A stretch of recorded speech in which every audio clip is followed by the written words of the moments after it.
وطن ہیں یا نہیں اس کا سرٹیفکیٹ جو ہے وہ اس کو اور اس کی جماعت سے لینا چاہیے۔ ابھی 2-3 دن پہلے جو ڈی جی آئی ایس پی نے ایک پریس کانفرنس کی جس پہ مجھے لگتا ہے کہ ان کی دموں پہ کافی زور سے پیر آیا ہے، اور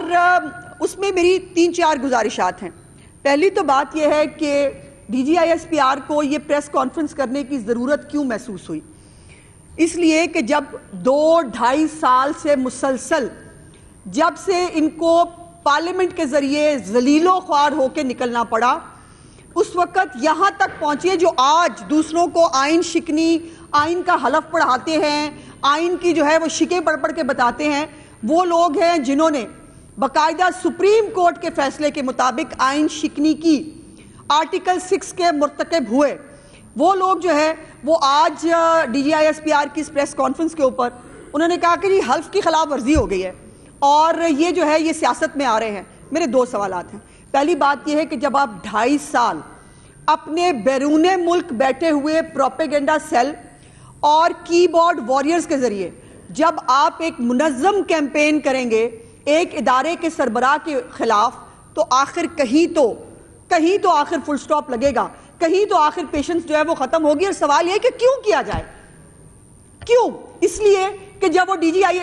ڈی جی آئی تھے تب انہوں نے بشرا بی بی کے پلندے پکڑائے تھے عمران خان کو اور بتایا تھا کہ یہ ہیرو کا کاروبار کرتی ہے، اور اب جب وہ دنیا میں field marshal general Asim Munir صاحب کے بارے میں جو کہا جاتا ہے، جو لکھا جاتا ہے، جو عزت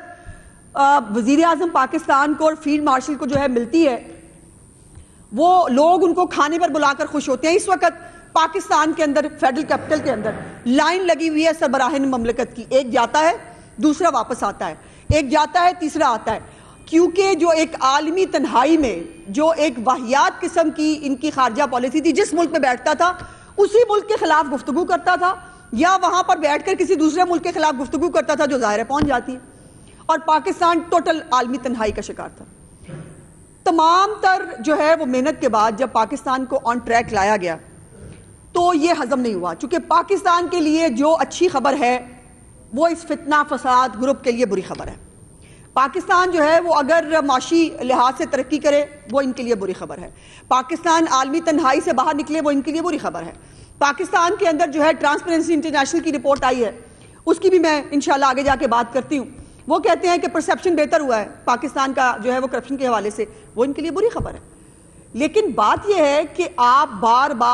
بار ایک منظم کیمپین کریں، تو انہوں نے 3-4 سوالات ریز کیے جس کے اوپر ان کو جو ہے وہ ظاہر ہے ان کو بہت ناگوار گزرا، کیونکہ جو یہ کہہ دیں وہ آئین پاکستان ہے، جو یہ بہتر سمجھے سارے پاکستان کو، پوری دنیا کو اس کو بہتر سمجھنا چاہیے۔ ایک گندے گھنونے کریکٹر کا مالک، اس کو یہ امت مسلمہ کا لیڈر بھی کہتے ہیں، اس کو یہ جو ہے وہ پاکستان کا سب سے مقبول لیڈر کہتے ہیں، پتہ نہیں کیسے، جو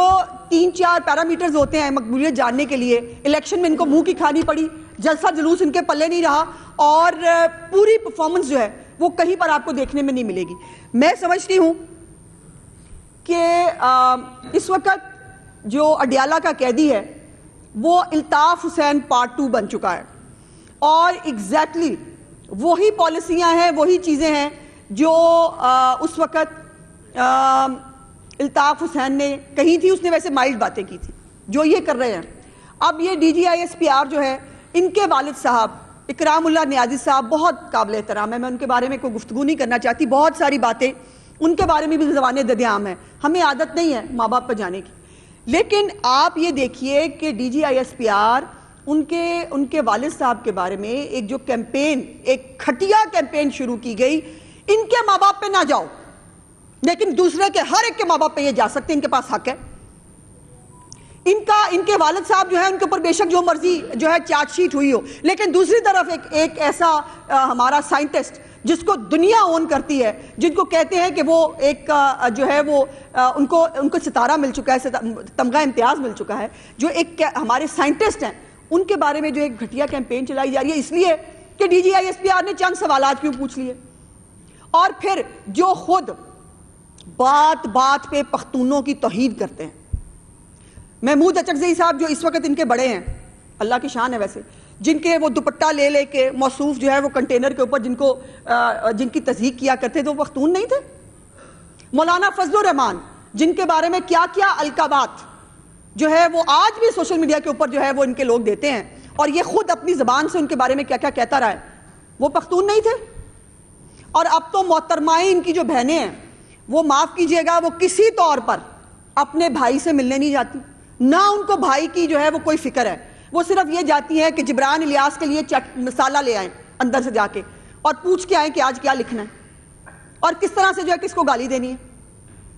اور وہ محترمائیں جو ہیں وہ ایک ایجنڈے پہ ہیں، پھر وہ جا کے یہاں بھی بس نہیں ہوتی، وہ جا کے انڈین میڈیا پہ بیٹھ جاتی ہیں۔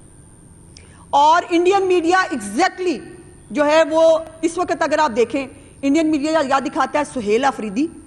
اور اس کی تقریریں، یا دکھاتا ہے ان بہنوں کو۔ اور اب جو یہ کیمپین شروع کیا ہے انہوں نے DGISPR کے والد صاحب کے بارے میں، ان کی ہستی کو کوئی فرق نہیں پڑتا، چونکہ سچ رہتا ہے، انہوں نے جو خدمت پاکستان کی ہے وہ رہے گی۔ لیکن سوال یہ ہے کہ پاکستان کے پرامن ایٹمی پروگرام کو دوبارہ دنیا میں ٹاک آف دا ٹاؤن کیوں بنایا جا رہا ہے؟ اس کے پیچھے کیا کانسپریسی؟ اور میں نے آپ کو بھی بتایا نا، جو کہتا مجھے ہٹانے سے بہتر تھا کہ پاکستان پہ ایٹم بم گرا دیتے، یہ محب وطن کی مائنڈ سیٹ تھی۔ اور اب ان کی تمام چیزوں کو جو یہ نیگیٹو پروپیگنڈا کرتے ہیں اس کو یا انڈین میڈیا، انڈین لابیز، یا وہ تمام گروپس جو پاکستان کے خلاف ہمیشہ رہے ہیں، اس میں دوسرے ملکوں کے جس میں کچھ افغانی جو ہے وہ اکاؤنٹس بھی موجود ہیں۔ بائی دا وے ایک رینڈم سے پتہ نہیں کسی افغانی وہ جو ہے وہ اس کے اوپر آ گیا کہ اس کی جان کو خطرہ ہے، سارے بھاگ پڑے اس کی جان کو خطرہ ہے، وہ اچھا خاصا ہٹا کٹا ہے، 100 دفعہ بتایا ہے، دیسی ککڑ کا ناغہ انہوں نے کبھی نہیں کیا۔ اور اب تو ان کو یہ فیسلٹی بھی ہے کہ وہ باہر سے فرائیڈ فش بھی منگا لیتے ہیں، پھر بھی بھائی وہ مظلوم ہے۔ پورے پاکستان کی تاریخ میں اس سے زیادہ VVIP قیدی پاکستان کی تاریخ میں نہیں ہوا، پھر بھی وہ مظلوم ہے۔ سوال یہ ہے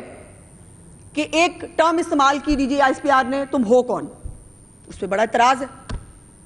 لیکن ہمارے سوالات ہیں نا، 9 مئی کو آگ لگانے والے تم ہو کون؟ شہداء کی جو یادگاریں ہیں ان کو جلانے والے تم ہو کون؟ پاکستان کے خلاف سازشیں کرنے والے تم ہو کون؟ پاکستان کو ڈیفالٹ کے دہانے پر لے جانے کے لیے پوری پلاننگ کرنے والے تم ہو کون؟ پاکستان کی اندر بیٹھ کر پاکستان کے اندر پروکسیز لڑنے والے لوگوں کو سپورٹ کرنے والے تم ہو کون؟ پاکستان کے اندر جو پاکستان پہ حملہ آور لوگ ہیں، جو طالبان ہیں، باقی لوگ ہیں، ان کو سپورٹ کرنے والے تم ہو کون؟ یہ سوالات ہیں جو ہمیں ان سے پوچھنے ہیں۔ اور پھر سوشل میڈیا کیمپینز چلا کر ابھی بڑا مان ہے ان کو کہ جی وہ سوشل میڈیا پہ ہم بڑے پاپولر ہیں، یہی تو ہم کہتے ہیں، او بھائی ایک بندے کے 100 اکاؤنٹ بنا کے تم اگر سوشل میڈیا پہ پاپولر ہو تو ہوتے رہو، لیکن فیکٹ ریمینز دا فیکٹ کہ تم کل بھی پاکستان کے خلاف تھے، تم آج بھی پاکستان کے خلاف ہو، تمہیں شرم نہیں آتی؟ اس پاکستان نے کون سی عزت نہیں دی؟ اس پاکستان میں 11-12 کھلاڑیوں نے ورلڈ کپ جیتا، وہ آج بھی ورلڈ کپ کے اکیلے تنہا مالک بنے ہوئے ہیں، چلو وہ بھی برداشت کر لیا۔ اس کے بعد پوری پاکستان کی قوم نے سوائے میرے، میں نے اس وقت بھی نہیں دیے تھے پیسے، شوکت خانم کو جو ہے وہ آج بھی چندہ اور خیرات سے چلتا ہے، لیکن نام کیا ہے؟ شوکت خانم۔ اعتراض ہے میاں نواز شریف کا نام لینے پر، جو 3 دفعہ کا الیکٹڈ پرائم منسٹر ہے، جیسے اس ملک کو بہت کچھ دیا، تو اس کا نام نہیں ہونا چاہیے، لیکن میری امی جان کا نام لگا دے ایک اسپتال کے اوپر جو چیریٹی سے چلتا ہے، آج بھی چلتا ہے۔ نمل یونیورسٹی کے اوپر جو ہے وہ چندے سے آپ آج بھی جو ہے وہ نمل یونیورسٹی چلا رہے ہیں، اور القادر یونیورسٹی کی تو میں بات ہی نہیں کرتی، وہاں پر تو ویسے ہی جو ہے وہ کھاتے ہی اور تھے۔ یہ سب کچھ جو ہے پاکستان نے ان کو دیا، پھر چلے RTS بٹھا کے ہی صحیح وزیر اعظم بنایا، 2.5 سال اپنے سر پہ جو ہے وہ مسلط رکھا۔ سوال یہ ہے کہ کیا پاکستان کے لیے تب بھی یہ اتنے ہی خطرناک تھے جتنے آج خطرناک بننے کی کوشش کر